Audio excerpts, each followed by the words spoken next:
What's up guys, Mikul here, and today I show you how I made my own magazine rack. And here's a design that I created.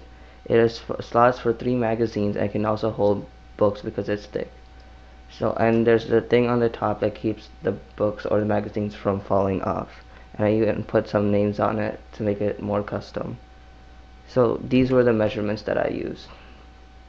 And because the print doesn't fit on the print bed, I had to create it in they split it up into pieces so I can print them on the print bed.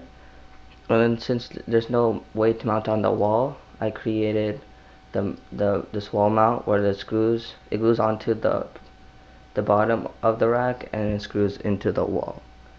So then I printed everything, and the total print time was around 29 hours. And since it was into pieces, it was more, and wasn't at one time, it was printed over many sessions. So now here's a time lapse of some of the prints.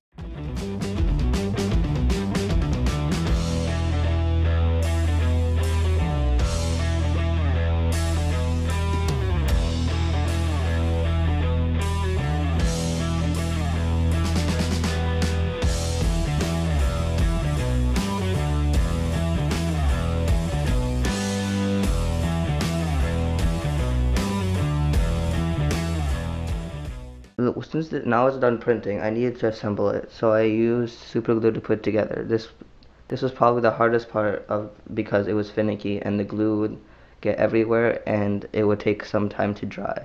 So once it was assembled, I was able to test it on the wall using some nails. Then I took the mount off, the rack off, and then I just screwed the mounts into the wall.